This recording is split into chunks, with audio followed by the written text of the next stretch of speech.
Hi everyone, and welcome to Ana Dialogue, the dialogue on analog music reproduction. In this video, we're going to talk about power cables. This is one of my most important topics, I must say.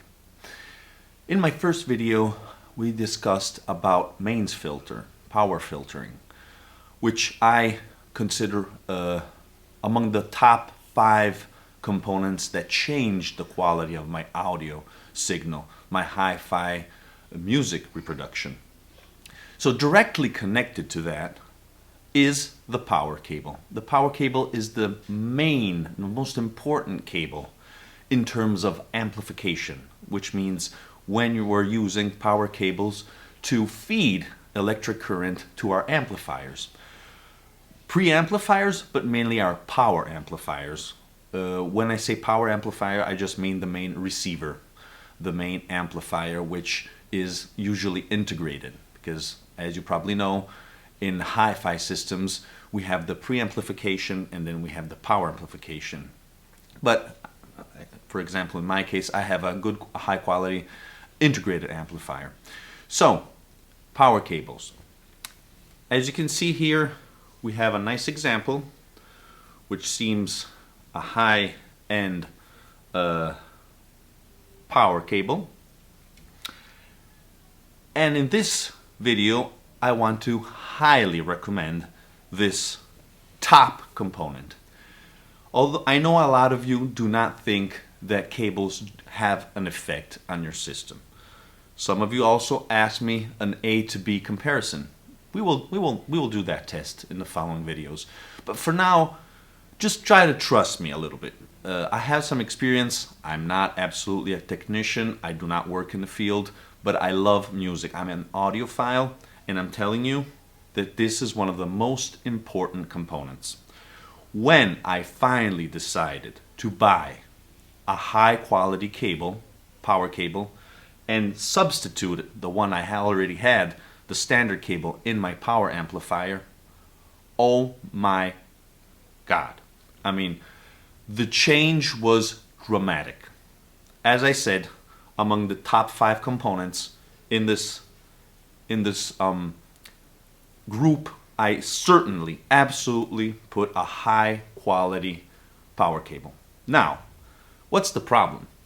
The problem with all high quality cables is that they cost very, very much.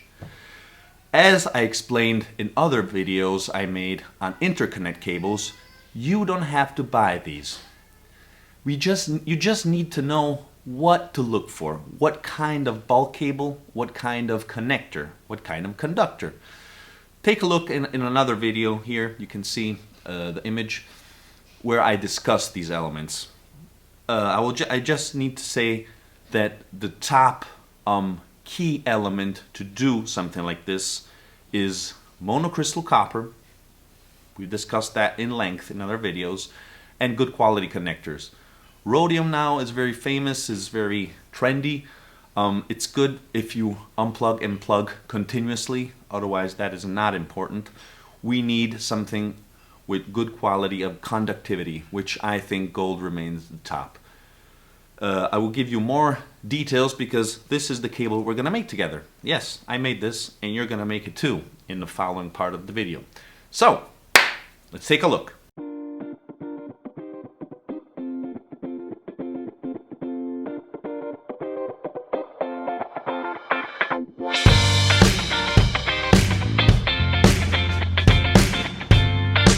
Okay, in order to do our power cable, we are going to need the following elements and instruments.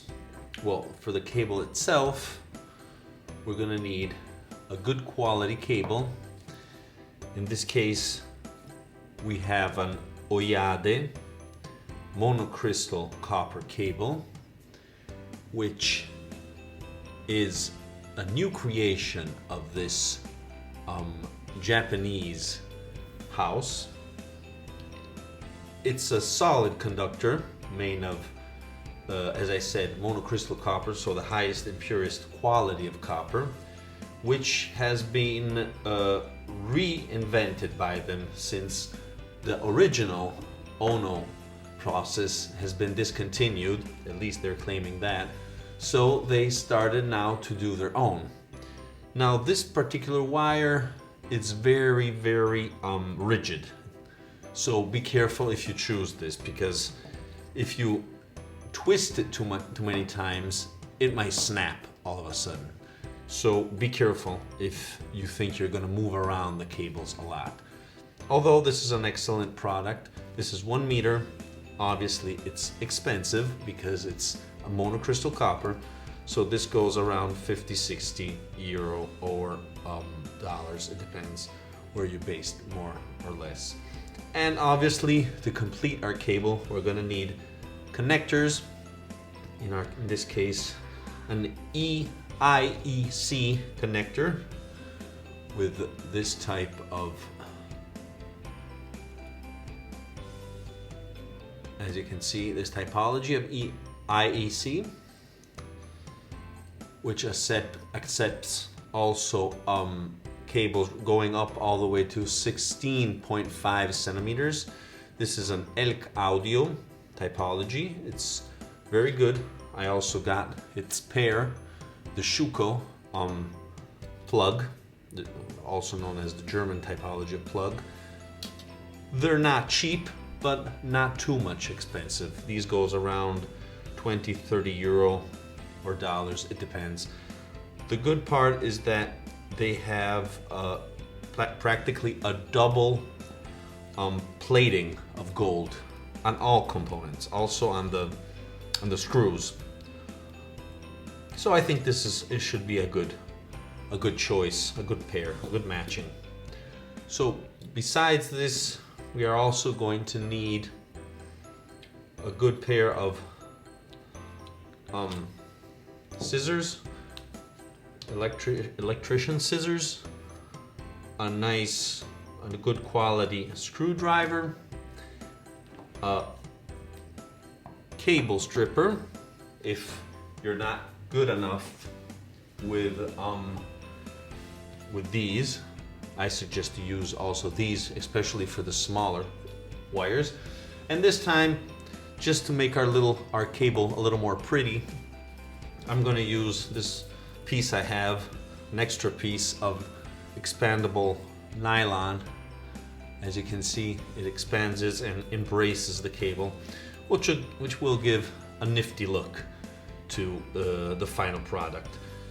At the end, at the terminations, where the plugs, the connectors will be attached to the cable, I'm gonna also add 2 shrink wrap, which will consolidate the terminations of the cable where they meet the connectors. That's it. Let's get going. So the first thing we need to do, obviously, is to eliminate this part of insulation of this cable, which is a high quality Teflon typology. As you can see, I hope you can. I also gonna add some pictures of this. There is various typologies of materials which will isolate the cable from interference. Although we're not talking about a connector, an interconnect cable, it's a power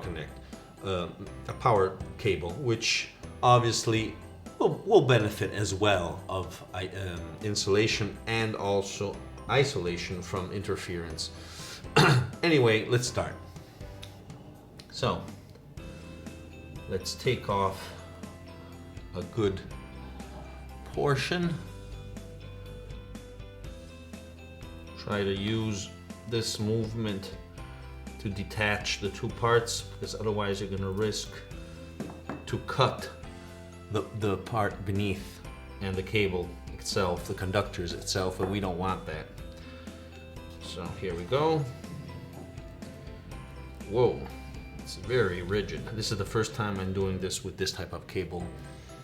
I'm also going to show you after a different typology I created, which gave me excellent results, especially for my amplifier or my tape recorder, reel-to-reel tape recorder.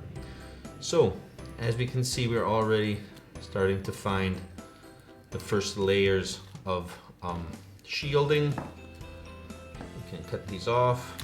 We don't need this. This is probably mylar. Or maybe it's all is copper. Maybe this could be copper actually. In any case, I'll put a diagram which you will see all the different materials employed in this cable, if they suit you enough. Very high quality, very high quality. Never seen something so rigid. This really will cut off any type of interference. Wow. Join it together. This is usually used for other applications in shielding and stuff like that. Dielectric cables. As you can see, there's a lot to remove before getting to our 3 conductors, which obviously are going to be one dedicated to the cold pole, one dedicated to the hot pole where the signal passes, and one obviously for earth. We always need 3 connectors to create a power cable. Well, you could do it also with 2 actually, but it's always better to have a ground, also for security issues. So here we are. There's a lot to take off here. Now we have our 3 conductors, sorry. These are extremely solid copper and very, very rigid, as you can see. Okay, we're gonna strip these. Be careful, be very gentle when moving these, because as I told you in the beginning, they're gonna snap if you bend them too many times. We don't need too much cable exposed, let's say. So a little piece like this is more than enough. Okay.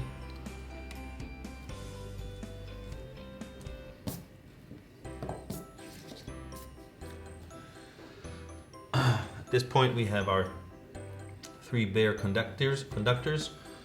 We will use the red cable, the red conductor for the hot pole where the signal passes through, the black one for the cold conductor, the cold pole, and the white for the ground. Okay, let's prepare our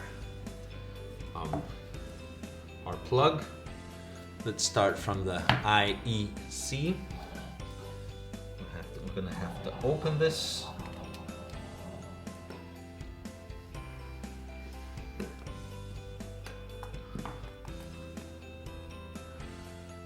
Okay, this part shows, as you can see, 3 holes for the 3 typologies of conductors, as we said before. And here, as you can see, there is the possibility to close and open this final part of the plug in order to grip the cable.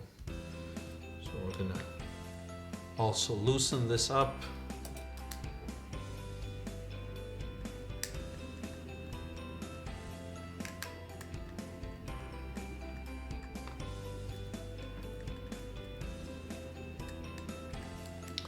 It's kind of tricky.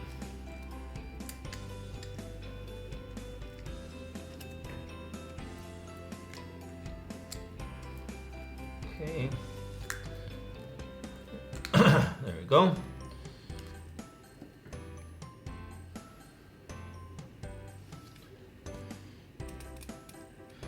On the left part, I see we have, gonna open up all screws here and insert the cables inside.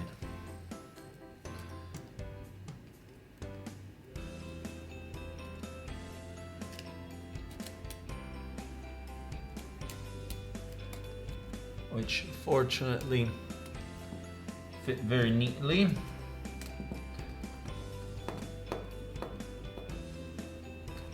1,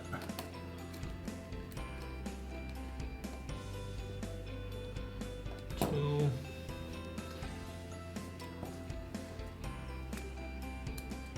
3. As you can see, all these screws, all the inner parts are gold, except the screw for the ground. Obviously, we don't care there.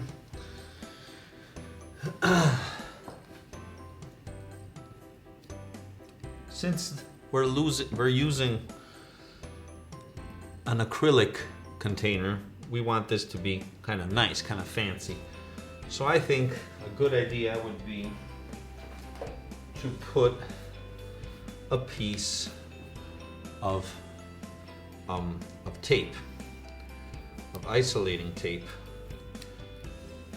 just so we can cover that part which doesn't seem that nice over there.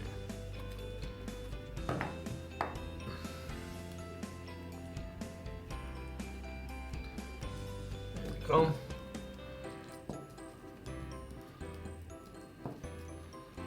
This way it's a little more elegant, let's say. Now, at this point, we can already put back in place this part of the plug. This may seem a little more hard than what it is, only because the wire is very, very, very stiff. Otherwise, I guarantee that this is much more easy to do, actually. Obviously, we have to make sure that these are aligned, otherwise these must be aligned, otherwise it's difficult to close them back.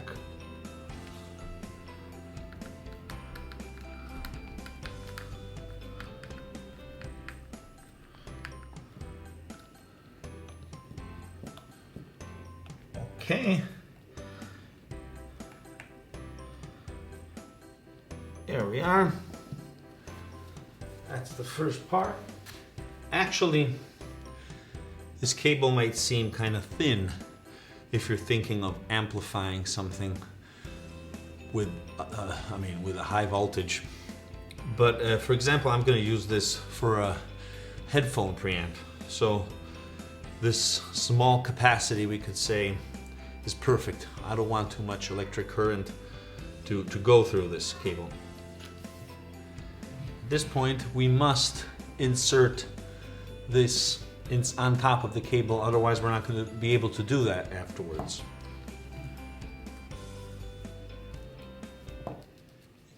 This type of enlarging braid must be gently accompanied in order to make it proceed along the wire. Otherwise it's very difficult to insert. But afterwards it's going to stay in position, that's for sure. Make sure when you choose which kind of external braid and nylon coverage you want is capable of accepting the diameter of the cable you are going to use. Okay. Now it looks ugly. After, with the shrinking wrap, it'll be much fancier. I probably needed a little more length, but I had the spare piece, so this is probably gonna fit perfectly here and here, so no problem with that. Okay. So at this point, I'm gonna start working on this other piece over here.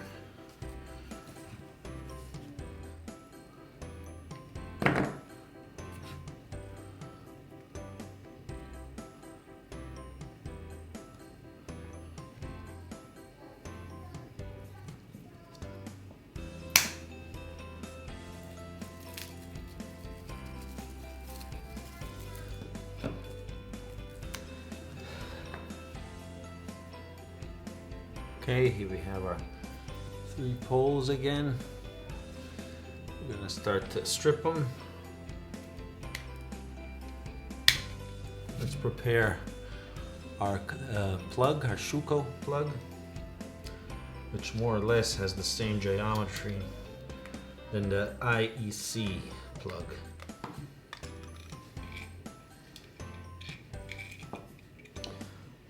Again, we can see 3 holes where we're going to put our 3 conductors, the hot, the cold, and the ground. The hot and the cold pole and the ground.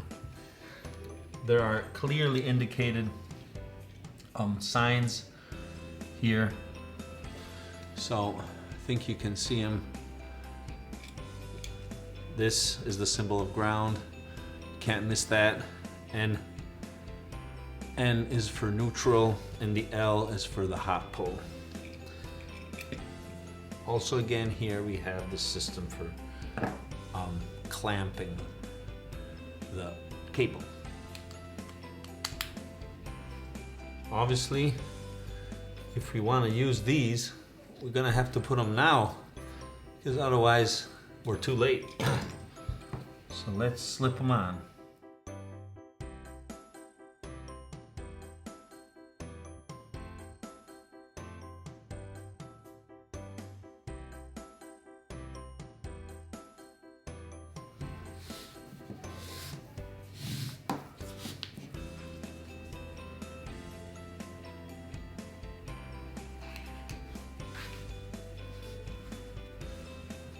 Again, we need to open these to lock the 3 connectors inside this typology of Schuko, a plug. We need a hexagon key or an Allen key, which should be 1.5 millimeters in order to lock the cables inside. Let's insert our connectors. First, we'll try to align them. First of all, we need to open them up.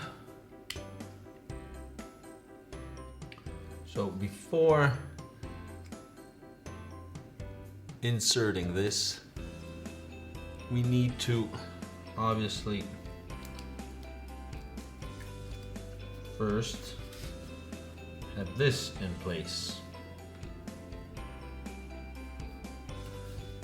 Once we have them like this, we can lock our screws nice and tight. That's why we're using a hexagon key. It's a good choice of ELECAUDIO because obviously this will be much more stronger in this sense.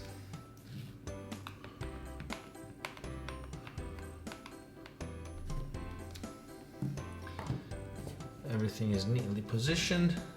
Always remember to mark the phase, where the hot pole is.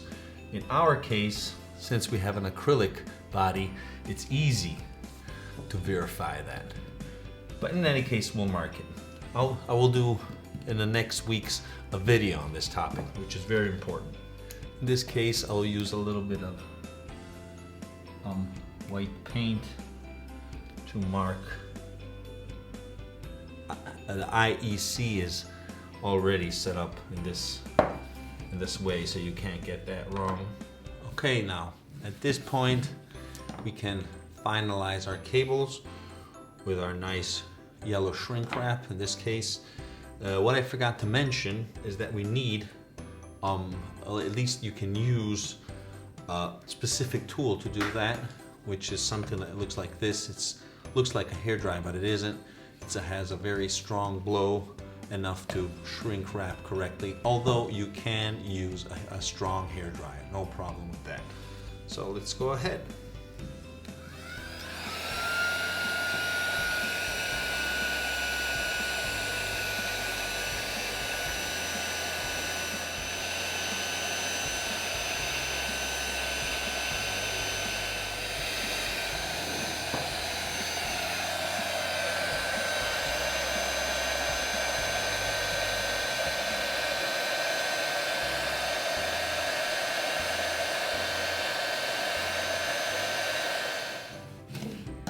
Okay, that's it. We have our power cable. Okay, so I hope you're going to try and make your own. Please try to find different materials. You do not need to do the same exact thing. Actually, I still have to test this, but I'm sure it's going to sound great since I've chosen the correct materials. I highly recommend to follow my indications in other videos, and you'll see you'll be very satisfied. In the video description, I will indicate all the materials I used and the ones I used for other power cables, which I obviously tested, and I had obtained excellent results. Total cost of a good quality cable, about a meter, I would say around 100, not even 100 euro, around $120, something like that. Depends if you find some good deals. We've just coming out of Black Friday. Can't stand that anymore. But obviously you can find some good deals. Look for them. Or you can go also on eBay. There are lots of sellers from Asia and things. If you trust them, you can find some good deals in that case as well. Just remember that if you would go out and try to buy something like this with these high quality materials, I'm not joking, you would at least spend 300 or 400 euro, or $300 or $400, or whatever you're based. You understand the exchange rate. So I highly recommend to do these cables by your own. It's very simple. As you've seen, you do not need to solder anything. You just need to screw them in. Very easy, very cheap in respect to high-end cables. Try them out and tell me your results down here in the comments. Well, okay guys, thank you for watching. I hope you enjoyed this video. Keep on following me. Click the little subscribe button and also the notification bell so you can always know when my videos are coming out, and hope to see you soon. Bye guys.